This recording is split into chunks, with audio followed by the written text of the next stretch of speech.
Download करा इयत्ता 9वी स्वाध्याय ॲप डाउनलोड करण्यासाठी डिस्क्रिप्शन मध्ये दिलेल्या लिंक वरती क्लिक. प्रदेशातील लोकसंख्या या घटकाचे प्रत्यक्ष वितरण दर्शवण्यासाठी कोणती पद्धती उपयुक्त असते ते सकारण स्पष्ट करा. उत्तर: प्रदेशातील लोकसंख्या या घटकाचे प्रत्यक्ष वितरण दर्शवण्यासाठी टिंब पद्धत उपयुक्त असते. कारण टिंब पद्धत ही अत्यंत सोपी पद्धत आहे.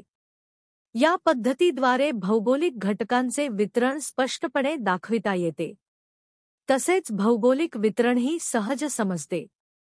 कारण एखाद्या भौगोलिक घटकाच्या दाट वितरणाचे व विरळ वितरणाचे प्रदेश सहज लक्षात येतात. एका टिंबांची ठराविक किंमत असल्यामुळे एखाद्या प्रदेशातील टिंबाची संख्या मोजून घटकाचे संख्यात्मक मूल्य काढता येते. सामान्य माणसाला हा नकाशा सहज समजतो.